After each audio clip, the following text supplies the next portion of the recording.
बिस्मिल्लाहिर्रहमानिर्रहीम। Exercise 2.4 question number 2। तो सबसे पहले इन क्वेश्चंस को समझने के लिए एक चीज़ को समझना ज़रूरी है कि ये फंक्शंस की टाइप कौन सी है। ठीक है, क्योंकि पहले हम डी बाई डी एक्स करते रहे हैं तो ये फंक्शन की एक अलग टाइप है। फंक्शंस की टाइप देखने के लिए हमें जाना पड़ता है चैप्टर नंबर 1 में, जिसका नाम था फंक्शंस एंड लिमिट्स, क्योंकि वहाँ पर तमाम फंक्शंस की टाइप को डिस्कस किया गया है। चैप्टर का नाम था फंक्शंस एंड लिमिट्स, जो आपका सेकंड ईयर का मतलब चैप्टर नंबर 1 था। इसमें मुख्तलिफ टाइप्स के फंक्शंस गिवन थे। तो यहाँ पर दो किस्म के फंक्शन आपके पास लिखे गए थे पेज नंबर 8 में, एक्सप्लिसिट फंक्शन और इम्प्लिसिट फंक्शन। एक्सप्लिसिट फंक्शन में क्या होता था, y एक तरफ और x एक तरफ होता था, y एक तरफ और x एक तरफ।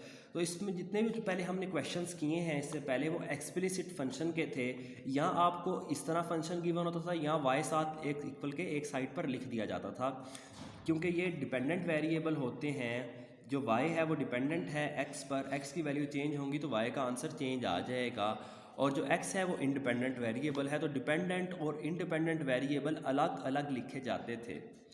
फिर आती थी दूसरी टाइप इम्प्लिसिट फंक्शन की, जिसमें x और y वेरिएबल मिक्स करके लिखे गए हैं। आप एक्सप्रेस नहीं कर सकते, मिक्स होता है एक कि डिपेंडेंट कौन सा है और इंडिपेंडेंट कौन सा है।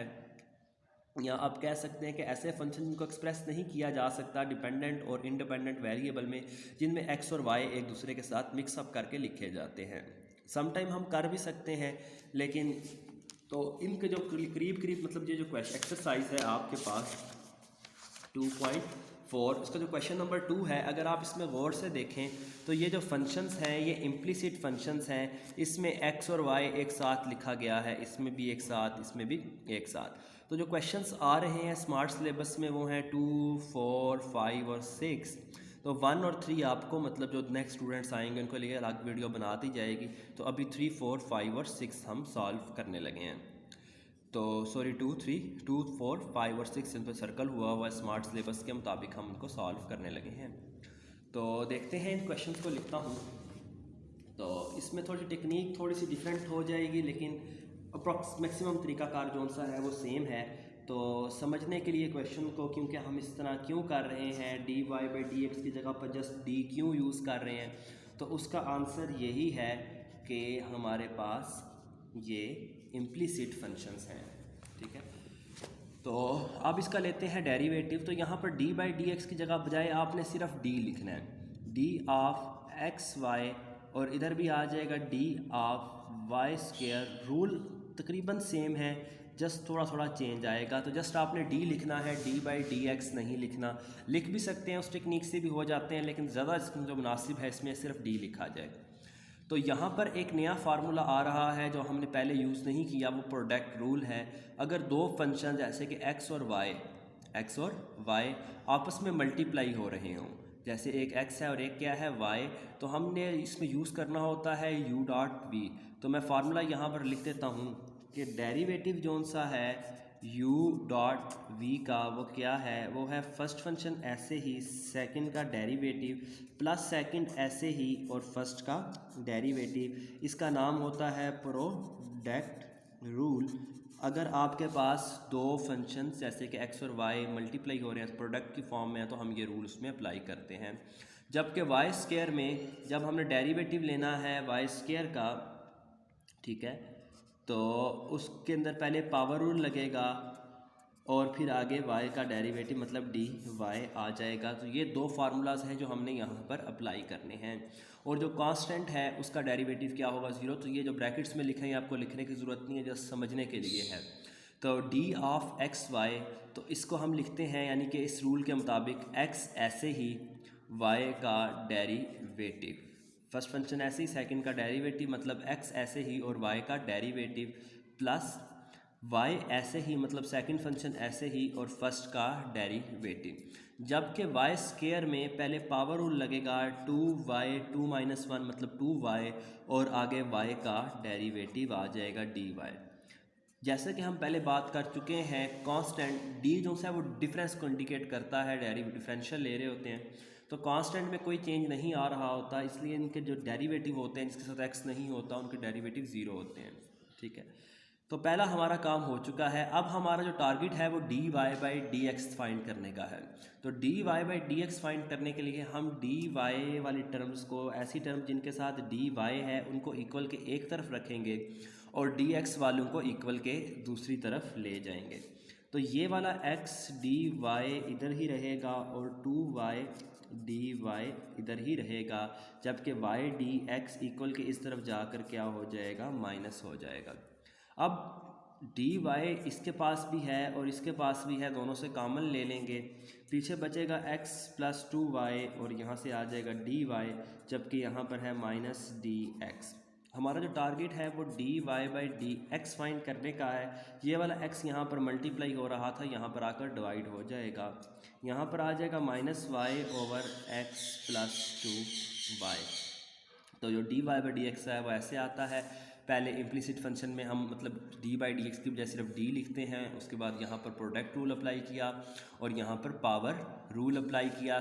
जब यहाँ तक हम पहुँच चुके होते हैं उसके बाद d y by d x बनाने के लिए क्या करते हैं, डी वाई वाली टर्म से एक तरफ, बाकी सब एक तरफ, और डी वाई से कॉमन ले लेते हैं और फिर d y by d x एक तरफ और इसको यहाँ पर लेकर जाकर, तो ये हमारे पास क्या आ चुका है, हमारा आंसर आ चुका है। इसी के साथ वीडियो में ही बना लेते हैं क्वेश्चन नंबर 2 का पार्ट 4।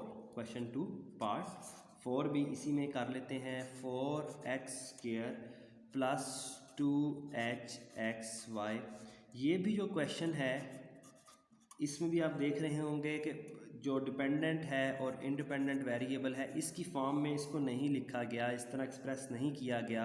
तो ये फंक्शन भी आपके पास इम्प्लिसिट फंक्शन है। अगर इम्प्लिसिट फंक्शन जैसे कि ये आ गया है तो हमने डेरिवेटिव लेना हो तो अगेन डी लिखते हैं, डी बाई डी एक्स नहीं लिखते, क्योंकि वाई भी आ रहा होता है, कभी एक्स भी आ रहा होता है इसमें। तो ये अब 4 कांस्टेंट है तो 4 बाहर आ जाएगा, डेरिवेटिव लेना है किसका, x² का। इधर 2 भी कांस्टेंट है और h भी कांस्टेंट है, सिर्फ x और y का डेरिवेटिव होना, तो डेरिवेटिव ऑफ x और y। b कांस्टेंट है, बाहर आ जाएगा, डेरिवेटिव लेना है y² का। 2g कांस्टेंट है, बाहर आ जाएगा, डेरिवेटिव लेना है dx का। 2f कांस्टेंट है, स्टार्ट पे लिख देंगे और आगे डेरिवेटिव किसका आ जाएगा, y का। c एक कांस्टेंट है जो अकेला है, उसका डेरिवेटिव लेना है। तो अब डेरिवेटिव लेते जाते हैं, यही u डॉट v का फार्मूला एक अप्लाई होगा और बाकी पावर रूल। तो इधर है 2, ये 4 ऐसे ही, x² का जब डेरिवेटिव लेंगे तो वो आ जाएगा 2x और आगे x का डेरिवेटिव dx। 2 स्टार्ट में x, अक्सर स्टूडेंट गलती ये करते हैं कि 2x तो लिख देते हैं साथ dx नहीं लिखते, तो जो इम्प्लिसिट फंक्शन है उसमें dx भी आएगा और dy भी आएगा। 2h ऐसे ही आगे डेरिवेटिव लेना है x और y का। तो जब x और y दो फंक्शंस हैं आपस में प्रोडक्ट की फॉर्म में हो तो हम लिखते हैं फर्स्ट फंक्शन ऐसे ही सेकंड का डेरिवेटिव, यानी कि जो हमने ऊपर प्रोडक्ट रूल डिस्कस किया था वही यहाँ पर यूज़ हो रहा है। फर्स्ट फंक्शन ऐसे ही सेकंड का डेरिवेटिव प्लस सेकंड ऐसे ही फर्स्ट का derivative plus b as it is आ जाएगा। y² का डेरिवेटिव होता है 2y और साथ आएगा dy। ठीक है, इधर लग गया आपके पास पावर रूल, 2y और साथ आ गया dy प्लस 2g dx ऐसे ही आ जाएगा और फिर आ जाएगा प्लस 2f dy। जो कांस्टेंट है उसका डेरिवेटिव क्या होता है, 0, इसलिए उसको लिखने की ज़रूरत नहीं है। अब हमारे पास अप्रॉक्सीमेटली डेरिवेटिव तक तो हम पहुंच चुके हैं। अब हमने बनाना है in term of d y by d x, इसको लिखना है। तो उसको लिखने के लिए पहले हम ये h जो सा है 2h है, दोनों से मल्टीप्लाई करते हैं। थोड़ा सा इस तरह b अब मल्टीप्लाई हो रहा है, ब्रैकेट्स हटाकर 4 2 8 इस तरह लिख कर हम dy वाली टर्म्स को एक साइड पर लिख लेंगे और dx वाली सब टर्म्स को दूसरी साइड पर। तो पहले इसको ज़रा सिंप्लीफाई कर लेते हैं। 4 2 8x dx प्लस 2h, दोनों से 2hx dy। इस तरह जब 2hy वाली टर्म से मल्टीप्लाई होगा तो आ जाएगा 2hy dx। 2by dy plus 2g dx plus 2f dy, तो ये हमारे पास इक्वल टू 0। यानी कि अब हमने थोड़ा सा सिंप्लीफाइड फॉर्म में इसको लिख लिया है। अब हमारा जो नेक्स्ट टारगेट है वो ये है कि डी वाई जिनके साथ है, यानी कि ये और ये तीन टर्म्स एक तरफ, बाकी जो तीन टर्म्स हैं जिनके साथ डी एक्स है, इनको इक्वल के दूसरी साइड पर ले चलते हैं। ठीक है, तो ये वाली जो सी हैं डी वाई वाली टर्म्स, इनको इक्वल के इसी साइड पर रहने देंगे, लेफ़्ट साइड पर 2hx d y plus 2by dy plus 2f dy, ये और ये तीन टर्म्स इक्वल की लेफ़्ट साइड पर आ जाएंगी, जबकि जो बाकी तीन टर्म्स हैं 8x dx, 2hy dx और 2g dx इक्वल की राइट साइड पर चली जाएंगी। तो यहाँ पर आ जाएगा 8x dx प्लस है, तो यहाँ पर जाकर ये माइनस हो जाएगा।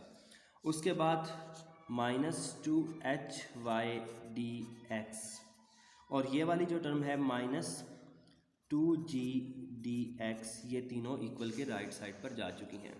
अब हमें नज़र आ रहा है यहाँ से जो कॉमन आ रहा है, दो चीज़ें कॉमन आ रही हैं, एक 2 एक dy कॉमन ले लेंगे। तो जो कॉमन आ रहा होता है उसे कॉमन ले लेते हैं। एक 2 कॉमन आ रहा है, पीछे बचेगा hx, इधर बचेगा by और इधर बचेगा f, और साथ कॉमन आ रहा था dy।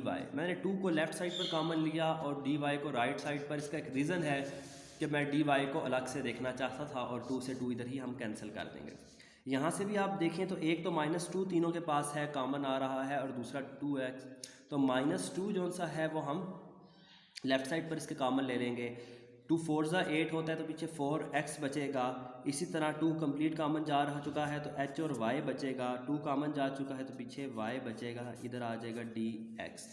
हमारा जो टारगेट है वो dy बाय dx फाइंड करने का है, तो dy बाय dx ये ऊपर आ जाएगा, बल्कि 2 से 2 हम पहले ही काट देते हैं, तो यहाँ पर बचेगा -4x plus hy plus y divided by hx plus by plus f।